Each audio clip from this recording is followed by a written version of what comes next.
Hello everyone, अगर आप चाहते हैं कि कॉल्स इन एरियर के बारे में भी समझना, कॉल्स इन एडवांस के भी बारे में समझना, और न केवल अलग अलग बल्कि एक साथ किसी क्वेश्चन में कंबाइंड होकर आ जाए तो आप सवाल को कैसे सोल्व कर पाए, ये अगर आप चाहते हैं तो यहाँ सॉल्यूशन हमारे पास इस सवाल में मौजूद है। देखिए किस तरीके से उस क्वेश्चन को हम करेंगे जिसमें कॉल्स इन एरियर आपको मालूम होगा, पहले भी समझा चुके हैं कि अगर हमारा शेयर होल्डर जब मांगा तब पैसा किसी कॉल का या इंस्टॉलमेंट का नहीं दिया तो कॉल्स इन एरियर कहलाता है।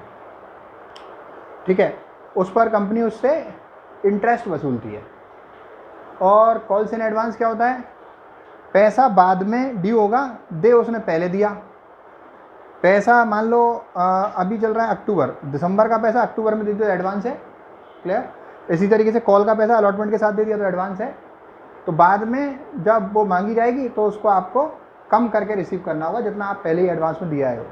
तो ये एक बेसिक सी बात है एरियर और एडवांस की। इसका न्यूमेरिकल दोनों चीज़ों को इंक्लूड करते हुए कि एरियर और एडवांस एक साथ हम कैसे सोल्व करेंगे, यहाँ पर आपके सामने ये रहा।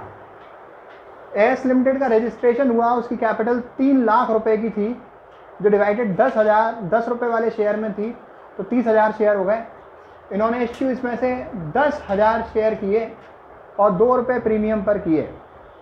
तो यहाँ तक जो पढ़ा उससे हमें एक बात मालूम पड़ गई कि सॉल्यूशन के लिए जो ज़रूरी है, हमने इसमें इश्यू किए हैं 10,000 shares at the rate of 10 each at a premium of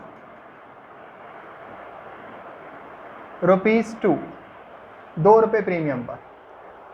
अब पेबल एस ₹2 ऑन एप्लीकेशन पर 2 रुपये, एप्लीकेशन पर इन्होंने 2 रुपये मांगे हुए हैं। अलॉटमेंट पर 5 रुपये, जिसमें उन्होंने लिख दिया कि इंक्लूडिंग प्रीमियम का मतलब होता है 3+2 लिखूंगा मैं। अगर एक्सक्लूडिंग प्रीमियम होता तो फिर मैं, और ये नहीं बताया होता कि और किस इंस्टॉलमेंट पे प्रीमियम है, तो फिर मैं अलॉटमेंट के साथ प्रीमियम कर देता 5+2। दोबारा सुन लो, उन्होंने कहा 5 रुपये अलॉटमेंट पर इंक्लूडिंग प्रीमियम, उसका मतलब होता है 3+2, टोटल 5 इंक्लूडिंग प्रीमियम करके। अगर वो कहता है कि 5 रुपीज़ एक्सक्लूडिंग प्रीमियम, और मुझे प्रीमियम अगर अलॉटमेंट के साथ ही रखनी है, यूजुअली रखी जाती है, तो 5+2 करता मैं। ठीक है, अब आगे देखते हैं हम। 2 रुपये फर्स्ट कॉल पर और balance on second and final call. अब ये देखना होगा कि बैलेंस रह कितना जाएगा। टोटल हमारा 12 आएगा। अगर मैं टोटल जोड़ूंगा तो 5 और 2 7 और 2 9 और 3 12, 2 and 5 7 and 2 9 and 3 12। 3 रुपीज़ आपके जो बैलेंस है वो आपके जो है सेकंड कॉल पर आप मांगेंगे। अब इसके बाद मैं आगे का सवाल पढ़ूंगा। मैंने आपको सिखाया है कि जो क्वेश्चन की सीक्वेंस होती है that always has to be the solution of sequence.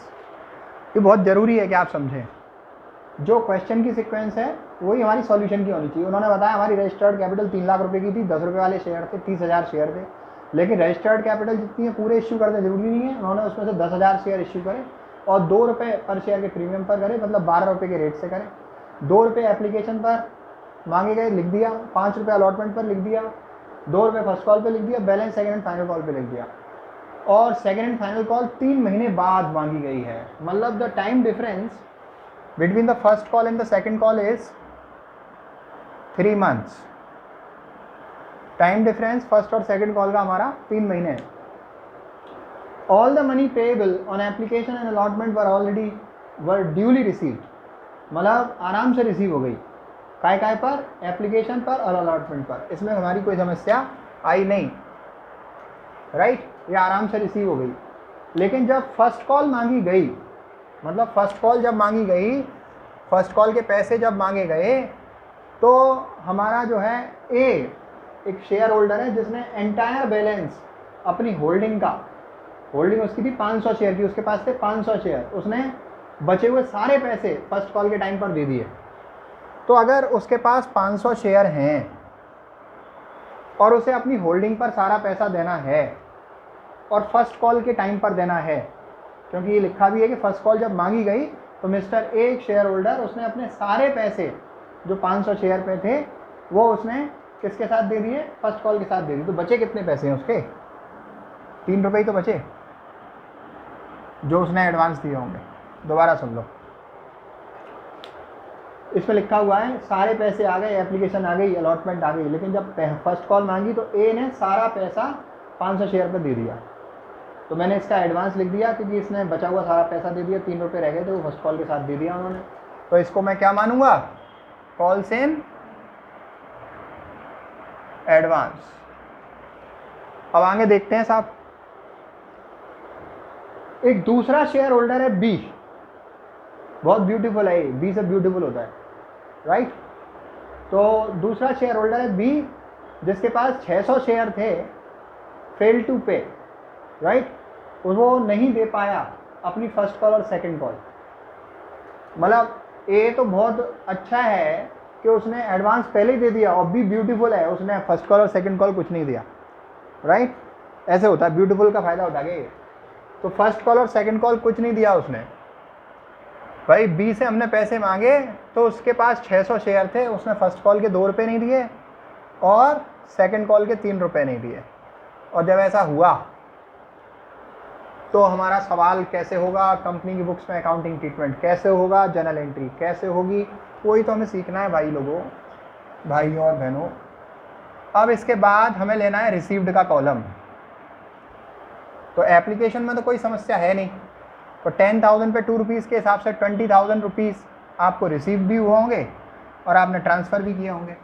10,000 पे 3 रुपीज़ के हिसाब से 30,000 तो होते हैं अलॉटमेंट के, 10,000 पे 2 रुपीज़ के हिसाब से 20,000 होते हैं प्रीमियम के, टोटल 50,000 रुपये होते हैं जो आपको रिसीव होंगे।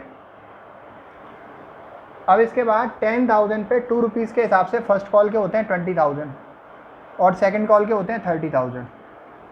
दोबारा सुन लो, ये ड्यू का कॉलम है, 10,000 इंटू 2 20,000, 10,000 इंटू 3 10,000 इंटू 2, फिर 10,000 इंटू 2 20,000 फर्स्ट कॉल के, 10,000 इंटू 3 सेकेंड कॉल के 30,000।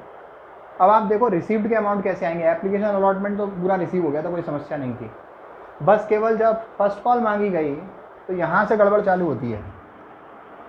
तो फर्स्ट कॉल के पैसे तो होते हैं 20,000 रुपये, जिसमें हमारे मिस्टर ए इन्होंने बचा हुआ सारा पैसा दे दिया, मतलब सेकंड कॉल का भी फर्स्ट कॉल के साथ दे दिया। तो ये 1,500 रुपये तो कॉल से एडवांस हो गई है। और ये है मिस्टर बी,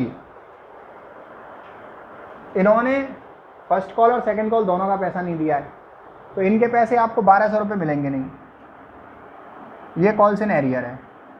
तो फाइनली कितना मिलेगा आपको? 20,300 रुपये, अगर मैं अमाउंट को कैलकुलेट करूँ तो। ठीक है, अब मैं बात करता हूँ सेकंड कॉल की। सेकंड कॉल 30,000 की है, जिसमें जो आप पहले दे आए हो एडवांस, मतलब ए ने सेकंड कॉल का पैसा फर्स्ट कॉल के साथ दे दिया था, क्या हमें उससे दोबारा मांगना है क्या? जो पैसा ए सेकंड कॉल का फर्स्ट कॉल के साथ दे आया, क्या उससे दोबारा आप लोगे? जो एडवांस में टिकट खरीद चुका है उसे दोबारा टिकट बेचोगे? नहीं ना। तो इसके जो 30,000 हैं, इसमें से जो पहले ही आ चुके हैं एडवांस उसको घटा दो, वो आपको रिसीव करने नहीं हैं, वो रिसीव करने नहीं हैं। और उसके भी घटा दो जो अब दे रहा नहीं है। ये हमारा mister B beautiful, first call second call कुछ नहीं दिया, तो इसके 1,800 रुपये भी आप लेस कर दीजिए, 1800 कॉल्स इन एरियर। अब आप देखिए एंट्रीज कैसे होंगी। हम जानते हैं ये एप्लीकेशन मनी रिसीव्ड की एंट्री है, bank account debit to share application, इसमें कोई समस्या नहीं होनी चाहिए। ये एंट्री हमारी एप्लीकेशन मनी ट्रांसफ़र की है, share application account debit to share capital, right. चलो लिख देते हैं भाइयों और बहनों। कहोगे साहब कोई पहली बार देख रहा होगा, वो कहेगा ये तो साहब एंट्री पूरी बताते नहीं है, तो वो क्या मालूम उसको कि वो सीधे बीच में और कोई चीज़ देख रहा है। तो पूरी ओवरऑल एंट्री से रिलेटेड चीज़ तो स्टार्टिंग में आती है, फिर वो सेम होती है रिपीटेड, तो फिर उसको बताया नहीं जाता। चलो इस बार बता देते हैं, आगे फिर उसको नहीं मेंशन करेंगे। तो bank account debit to share application, application के पैसे रिसीव कर लो, कितने रुपए के हैं? 20,000 के। ये एप्लीकेशन मनी रिसीव्ड की एंट्री है। एंट्री नंबर 2, एप्लीकेशन के पैसे ट्रांसफ़र करो, शेयर एप्लीकेशन अकाउंट डेबिट, जहाँ ट्रांसफ़र कर रहे हो उसका नाम लिखो, to share capital account amount 20,000। Allotment की ड्यू की एंट्री करो, share allotment account debit to share capital account और to security premium reserve account, क्योंकि प्रीमियम पर इश्यू हुआ है। अमाउंट कैसे लिखेंगे, इसका टोटल अमाउंट 50,000 तो डेबिट हो जाएगा, 30,000 जो कैपिटल में वो लिख दिया जाएगा, 20,000 जो आपका प्रीमियम का है वो लिख दिया जाएगा। प्लस का मतलब अकाउंट में क्रेडिट होता है, माइनस का मतलब डेबिट होता है। आगे देखिए entry number 4 allotment money received की है। ये एंट्री 3 तक हमारा कहानी हो चुका है। एंट्री नंबर 4 करते हैं अलॉटमेंट रिसीव्ड की। तो that is bank account debit to share allotment account. Amount आएगा आपका वही 50,000, पूरा रिसीव हो गया, कोई समस्या नहीं है। एंट्री नंबर 5 फर्स्ट कॉल की ड्यू करने की है। Share first call account debit to share excuse me to share capital account. First call money due हो गई स्टूडेंट्स 20,000 से। अब ये जो रिसीव की एंट्री है ये इंपॉर्टेंट है, जो ढंग से समझानी चाहिए, जिसके लिए सवाल किया जा रहा है। 6th entry first call due तो हो गई, अब ये रिसीव को हम इन सब चीज़ों को इन्वॉल्व करके कैसे करेंगे, that we have to learn and very properly we have to learn. ये थोड़ा ढंग से समझने का विषय है। तो चलिए इसके लिए हम जब इतना ही इम्पोर्टेंट है तो साफ अलग से करते हैं पूरे ट्रैक पे। तो बैंक अकाउंट डेबिट, कितने पैसे आए आपके पास 20,300। अब यहाँ पर जो माइनस में है ना कॉल्स इन एरियर, उसे डेबिट कर दीजिए। कितने रुपए हैं वो 1200 रुपये। अब to share second and final call, second and final call account जो आए आपके 20,000 रुपये। अब फिर इसके बाद जो आपको एडवांस में मिल गए थे 1,500 रुपये, प्लस का मतलब क्रेडिट होता है अकाउंट में, सिखाया आपको। कॉल्स इन एडवांस के नाम से आप रिसीव कर लीजिए। कितने रुपए हैं 1,500 रुपये। एंट्री में आपका जो है डेबिट और क्रेडिट का टोटल बराबर होना चाहिए।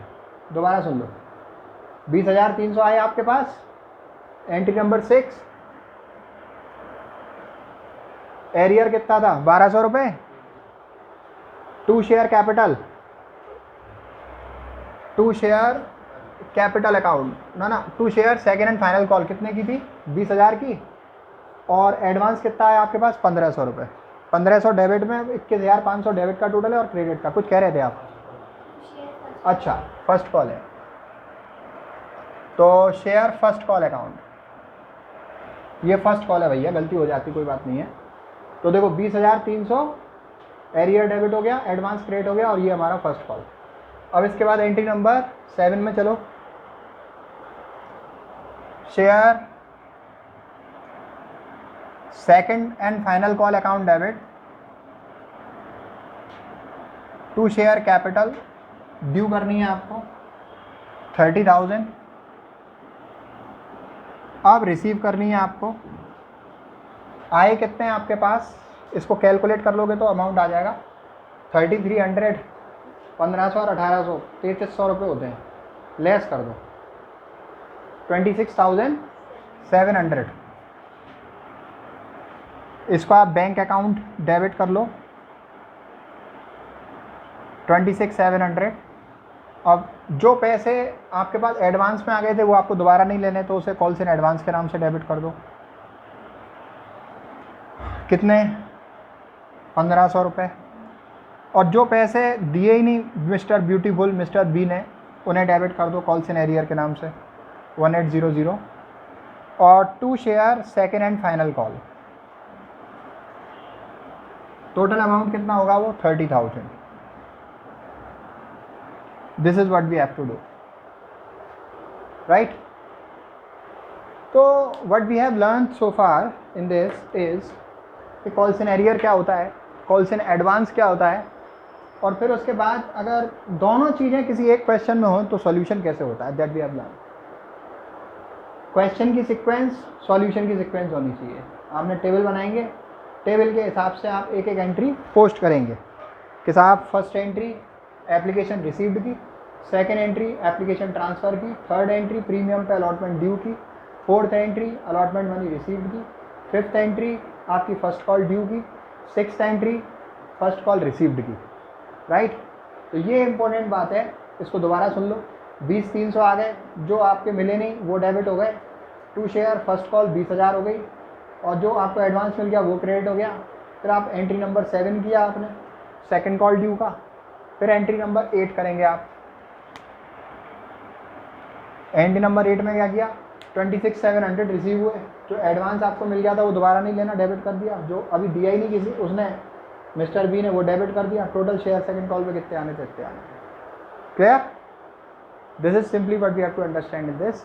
आगे के टॉपिक्स हमारे जो है सब्सक्रिप्शन के हैं, ओवर सब्सक्रिप्शन के हैं, आपके शेयर फॉर फीचर के हैं। क्लियर? तो और issue other than cash consideration, for issue for the consideration other than cash के हैं, तो वो चीज़ें हम सीखेंगे। तो बहुत ढंग से इन सब चीज़ों को सीक्वेंस में सीखते रहें। Always stay blessed, stay happy. Thank you.